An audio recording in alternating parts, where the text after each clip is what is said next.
Ce matin,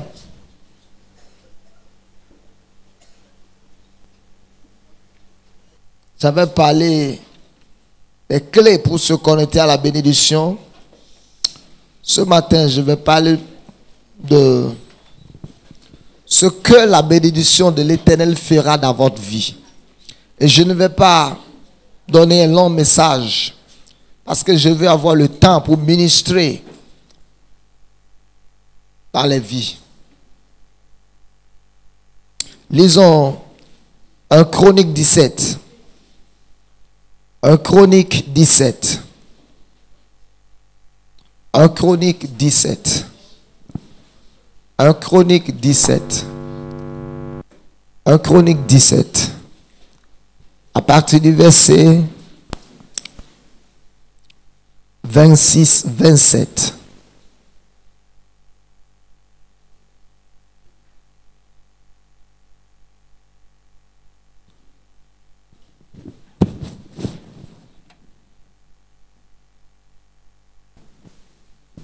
Chronique 17, 26-27.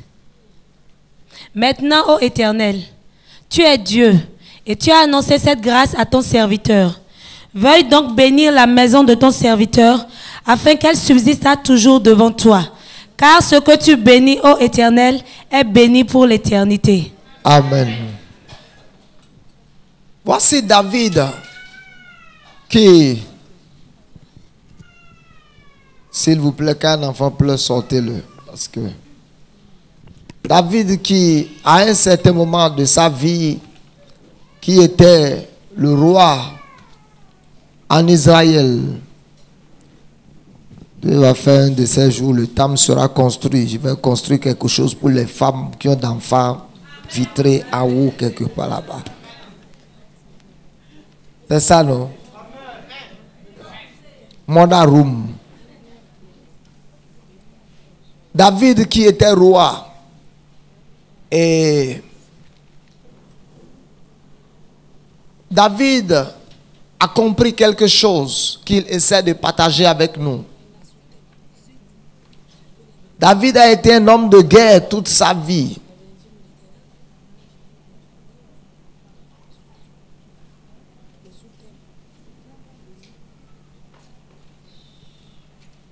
Et David a compris que le pays ne pouvait pas se stabiliser sans la bénédiction de l'Éternel.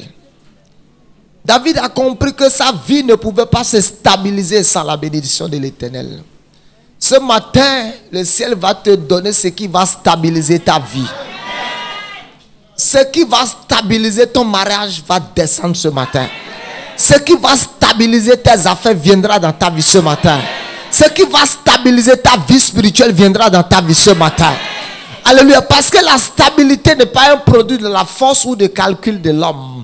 La stabilité n'est pas un produit de raisonnement. La stabilité n'est pas un produit de la philosophie. Alléluia. La stabilité n'est pas un produit de la chair, mais la stabilité vient de la bénédiction de l'Éternel. Et David a été roi pendant des années. Mais David a eu une certaine révélation sur la bénédiction de l'Éternel. Et David a dit dans 1 Chronique 17, le verset 26 et 27, David dit, veille donc bénir la maison de ton serviteur, afin qu'elle subsiste, ou autrement dit, afin que ma maison devienne stable. Car ce que tu bénis est béni pour l'éternité. Il dit, veille donc bénir le royaume entre mes mains. Veille donc bénir ma maison, Seigneur.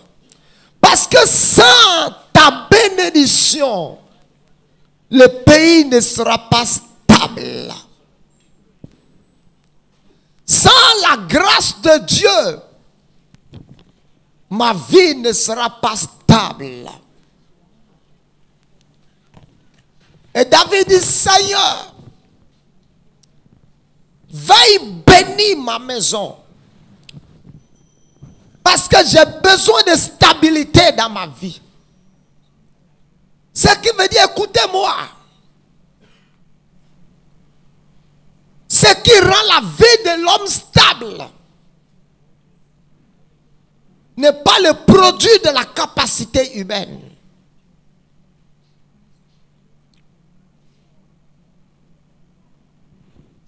Ce qui rend la vie de l'homme stable, c'est une capacité, c'est une force spirituelle qui vient de l'Éternel et qui est relâchée dans la vie d'un individu dans ce pays. Et cette force spirituelle a la capacité de maintenir la vie de cette personne dans l'équilibre quand même il y a du déséquilibre.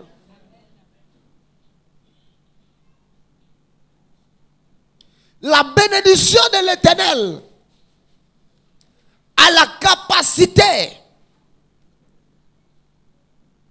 de maintenir le calme, la confiance, la paix dans ton cœur au milieu du trouble.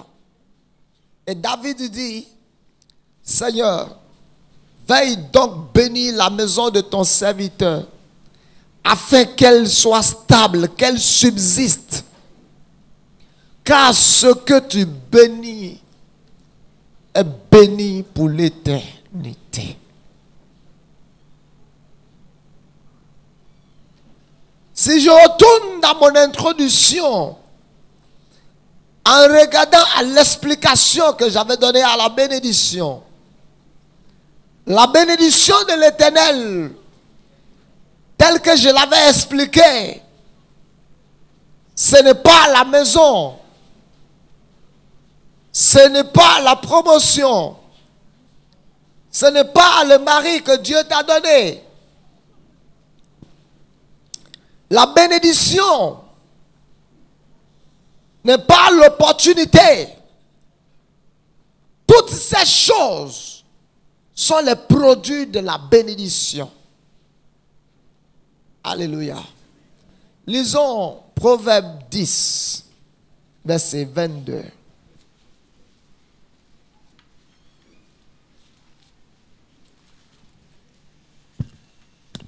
Proverbe 10, verset 22. C'est la bénédiction de l'Éternel qui enrichit, et il ne la fait suivre d'aucun chagrin. C'est la bénédiction de l'Éternel qui? C'est la bénédiction de l'Éternel qui?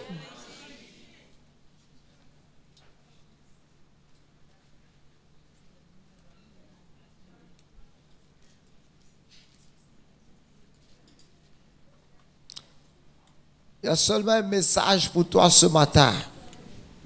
Ta vie est venue à l'étape où elle connaîtra la stabilité.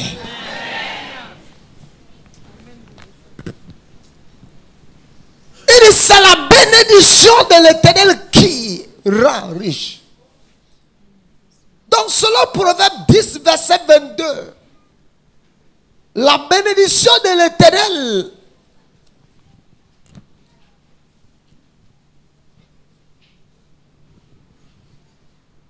a la capacité de te rendre ce que tu n'étais pas. La bénédiction de l'Éternel a la capacité de faire de toi ce que tu n'étais pas. La bénédiction de l'Éternel a la capacité de t'amener là où tu ne peux pas aller de toi-même. Parce qu'il dit que c'est la bénédiction de l'Éternel qui. Il n'a pas dit c'est le travail qui enrichit. Il n'a pas dit que c'est les relations qui enrichissent. Amen. Amen. Tu es peut-être choqué. Il n'a pas dit que c'est le travail qui enrichit. Il n'a pas dit que c'est ce que tu sais faire qui enrichit. Il dit c'est la bénédiction de l'Éternel qui enrichit. C'est pour ça Somme 127 dit, si l'Éternel ne bâtit pas la maison, ceux qui la bâtissent travaillent en vain. Et si l'Éternel ne veille pas, ceux qui veillent, veillent en vain. Autrement dit, l'Éternel bâtit par sa bénédiction. Amen. Et David a compris le secret. Maintenant, regardons David qui a été un homme de guerre. Un homme qui a eu beaucoup de guerres. Il dit, Seigneur, étant donné que je suis un homme de guerre, si mon pays n'est pas sous l'influence de ta bénédiction, les adversaires que j'ai autour de moi, tout partout, vont passer tout le temps à déséquilibrer ma maison et ma nation. Maintenant, Seigneur, bénis ma maison afin qu'elle devienne stable.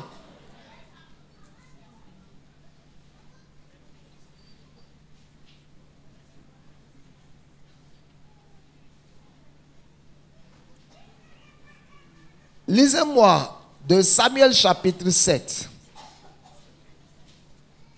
versets 10 et 11. De Samuel 7, versets 10 et 11. De Samuel 7, 10, 11. J'ai donné une demeure à mon peuple, à Israël, et je l'ai planté pour qu'il y soit fixé et ne soit plus agité, pour que les méchants ne l'oppriment plus comme auparavant. Et comme à l'époque où j'avais établi des juges sur mon peuple d'Israël, je t'ai accordé du repos en te délivrant de tous tes ennemis. Et l'Éternel t'annonce qu'il te créera une maison. Continue.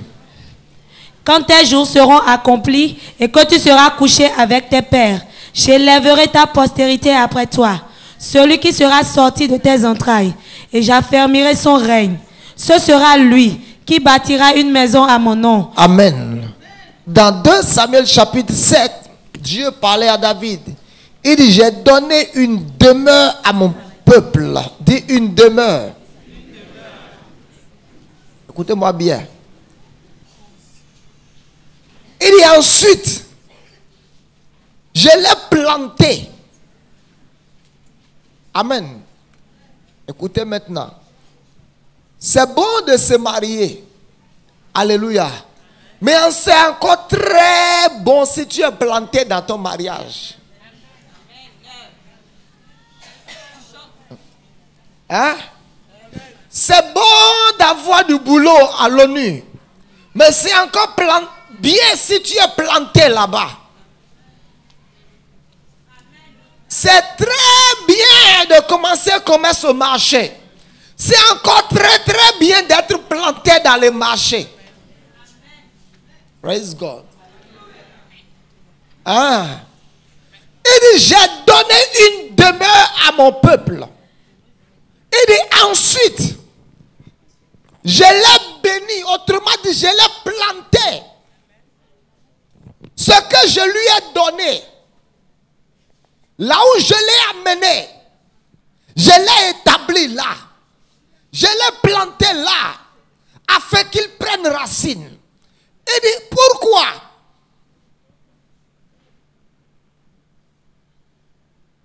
Je l'ai planté pour qu'il soit fixé et ne soit plus agité. Et que les méchants ne l'oppriment plus comme auparavant. Toute oppression satanique va cesser dans ta vie ce matin. Toute oppression venant de l'enfer va s'arrêter dans ta vie ce matin. À cause de la bénédiction de l'Éternel. Il dit, je l'ai planté. Je l'ai établi. Écoutez, c'est bien de devenir chef d'État. Mais c'est encore très bien si le pays devient stable en ton temps.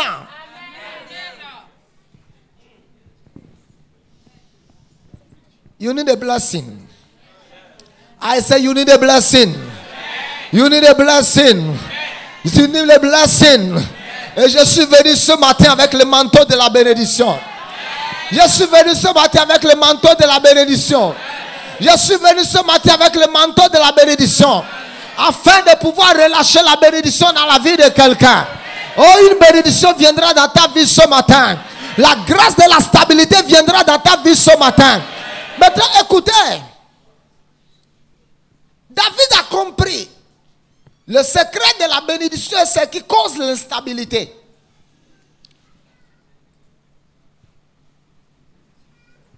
David dit, tu as donné une demeure à ton peuple. Il dit ensuite, tu l'as planté pour qu'il ne soit plus agité 2 Samuel 7. Je l'ai planté pour qu'il soit fissé. Dis fissé. Écoute-moi. Aujourd'hui, Dieu va te fisser dans ta destinée. Ouais, certains d'entre vous, vous avez trouvé du boulot dans certaines structures, dans certaines sociétés. Juste là, tu ne sais pas si tu es là pour 2 mois, 3 mois. Juste là, tu te dis à tout moment, on peut me virer. Ton cœur n'est pas encore stable là. Tu sais pourquoi? Parce qu'il manque la bénédiction. La bénédiction de l'Éternel sera rajoutée à ta vie ce matin. Et je t'annonce que la stabilité viendra dans ta vie là. Pourquoi quelqu'un devrait travailler de structure en structure? Chaque année, tu changes de travail. Dieu va te planter quelque part bon à partir de ce matin. Dieu va te planter quelque part bon à partir de ce matin. Il dit, j'ai donné une demeure à mon peuple et je l'ai planté pour qu'il soit fissé et ne soit plus agité. Et pour que les méchants ne l'oppriment plus comme auparavant. Ce qui veut dire que l'instabilité dans la vie de l'homme, l'instabilité dans une nation, l'instabilité dans un ménage, alléluia, n'est pas le plan de Dieu. C'est la manifestation visible des démons dans cette nation, dans la vie de cette personne ou contre cette personne. Et David dit, lisez-moi, le verset 11. Il dit, et comme à l'époque où j'avais établi des juges sur mon peuple Israël, je t'ai accordé du repos en te délivrant de tous tes ennemis.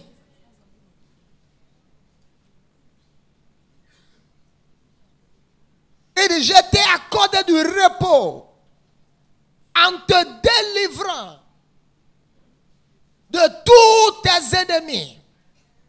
Praise God. Quelqu'un dans cette salle, jusqu'à la fin de cette année, alléluia, tu vas connaître le repos. Tu vas connaître le repos. Quelqu'un ici, toutes les nuits, c'est des combats. Je déclare la fin des combats de ta vie ce matin. Écoute-moi, ce matin, je ne suis pas venu avec un manteau pour enseigner. Je suis venu pour annoncer les oracles de l'Éternel ce matin. Alléluia. Il dit, tu m'as délivré de tous mes ennemis. Tu n'es pas obligé de combattre toute ta vie. Les pays en guerre ne prospèrent souvent pas. Oh my God. Quelqu'un ne m'a pas entendu ce matin. J'ai dit la plupart du temps, les pays en guerre ne prospèrent pas. Parce que la plupart des finances de ces pays sont investies pour acheter des armes. Je viens déclarer ce matin la fin de toutes les batailles sataniques dans ta vie. Toutes les batailles qui étaient engagées contre ta destinée. Toutes les batailles de l'enfer, de la sorcellerie. Les batailles de Léviathan. Les batailles des hommes. Toute bataille quelconque. Alléluia, qui a été engagée contre ta vie. Et qui fait que tu ne jouis pas du repos. Ce matin, j'annonce la fin de ces batailles. J'annonce la fin de ces batailles. J'annonce la fin de ces batailles. J'annonce la fin de ces combats. Parce que ma Bible dit que c'est Dieu qui fait cesser le combat jusqu'au bout de la terre. Il a brisé l'arc de guerre. Alléluia. L'arc de guerre a été brisé. Il dit, oh my God, toute chaussure mêlée sera roulée, brûlée dans le feu. Je déclare la fin de toute forme d'adversité dans ta vie. Je déclare la fin de toute forme d'adversité dans ta vie. Au nom de...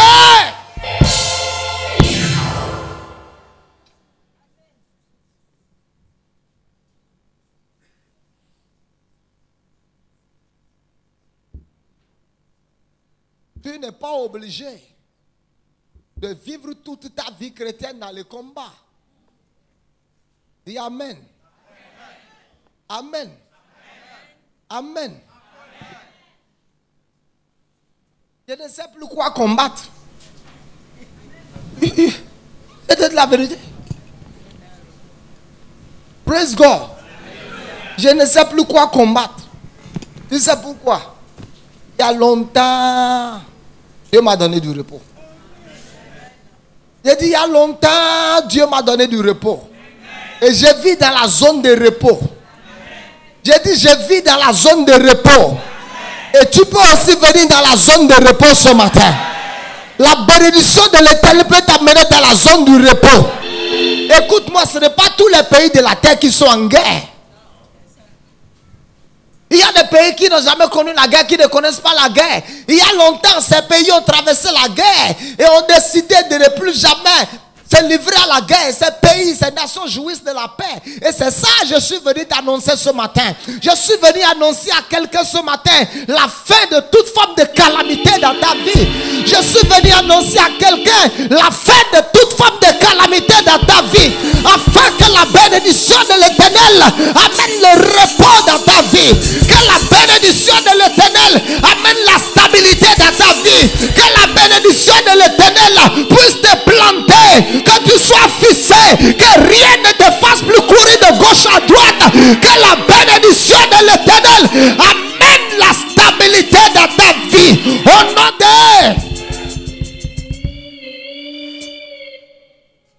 David dit, tu m'as donné du repos en me délivrant de tout mes... Il dit, tu m'as donné du repos en me délivrant de tout mes... Je vais annoncer à quelqu'un ce matin que tu es délivré de toute forme d'adversité.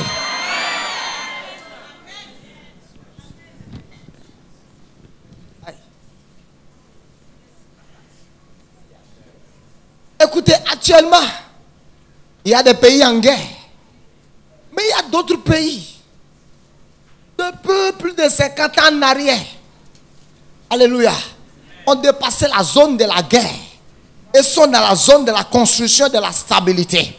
Je suis venu te dire ce matin, la saison de la guerre est finie dans ta vie. Écoute-moi, je ne veux plus prendre le temps pour chercher est-ce qu'il y a un adversaire ici. Est-ce que c'est un adversaire? Il m'attaque ou il ne m'attaque pas? Qu'il continue de m'attaquer? Je m'en fous de cela.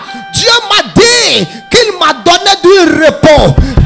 Job dit, alléluia, le livre saint dit par la bouche de Job, il dit, c'est l'Éternel te donne le repos qui répandra le trouble. Si l'Éternel a déjà déclaré que je t'ai donné du repos, je m'en fous de l'adversité. L'adversité ne compte plus. Alléluia. Parce que Dieu a dit, mon fils, je t'ai amené dans une zone de guerre. Plus de guerre, plus d'adversité, plus de calamité. Alléluia. Si une guerre se lève, je combattrai. Si un adversaire se lève, je combattrai. S'il y a une calamité, je vais l'arrêter. Parce que l'adversité ne viendra plus sur ton territoire. La calamité ne viendra plus sur ton territoire. Le trouble ne viendra plus sur ton territoire. Les mercenaires ne viendront plus sur ton territoire. Parce qu'il y a une muraille de repos autour de ta vie. Il y a une muraille de repos autour de ta vie. Écoute-moi, s'il y a une guerre qui se dirige contre toi, ce sera en dehors de ta vie. S'il y a une guerre qui se lève, ce sera en dehors de ta maison. Ce ne sera pas dans ta maison. Hey, j'ai dit, s'il y a une bataille qui se lève contre tes finances, ce sera en dehors de tes finances. S'il y a du trouble, ce ne sera pas dans ton cœur. Ce sera en dehors de ton cœur.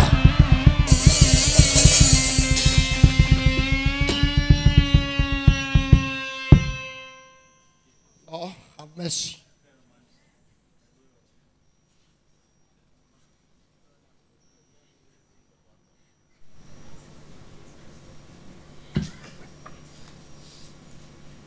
Alléluia. La bénédiction de l'Éternel.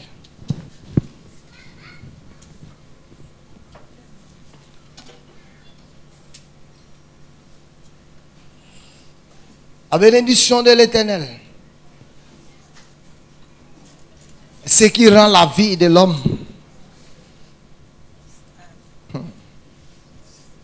2 Samuel chapitre 7. Dis-moi le verset 9. 2 Samuel 7, 9. J'ai été avec toi, partout où tu as marché. J'ai exterminé tous tes ennemis devant toi. Et j'ai rendu ton nom grand, comme le nom des grands qui sont sur la terre. J'ai été avec toi, où tu as marché. Et j'ai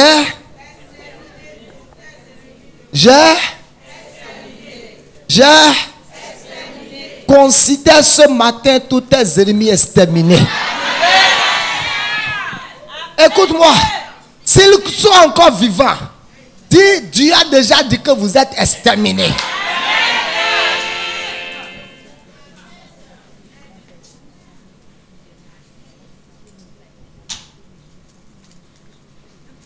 Miséricordia. C'est comme si je dois fermer les livres. Parfois la montre m'intimide. Mais que Dieu me délivre ce matin de l'influence de cette montre au nom de Jésus. Parce que si vous n'êtes pas un homme de foi, il y a quelque chose toujours dans la vie qui cherche à vous influencer. Mais cette fois-ci, ce n'est plus vous qui m'influencez, c'est la montre là qui m'influence. Et je brise ton influence sur ma vie au nom de Jésus. Praise God. Bon, on va reporter le reste du message ce mercredi. La bénédiction de l'Éternel est celle qui enrichit. David dit, Seigneur, bénis ma maison afin qu'elle soit bénie. Car ce que tu bénis est béni pour l'éternité. Laissez-moi vous montrer quelques voies par laquelle vous pouvez rentrer en contact avec l'onction de l'Éternel.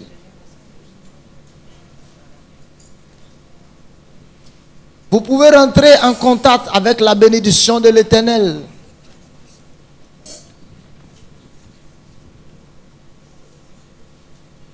Quand vous rentrez en contact avec un homme de Dieu, ouais. Vous rentrez en contact avec la bénédiction de l'Éternel. Quand vous rentrez en contact avec un homme de Dieu, ouais.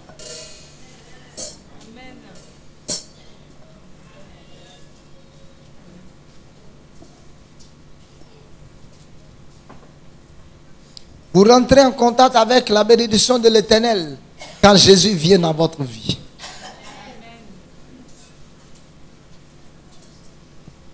Vous rentrez en contact avec la bénédiction de l'Éternel par des déclarations prophétiques sur votre vie. Vous voyez, nous avons tellement entendu parler de bénédiction, bénédiction. Et quand un homme de Dieu te dit sois béni, pour toi c'est trop simple.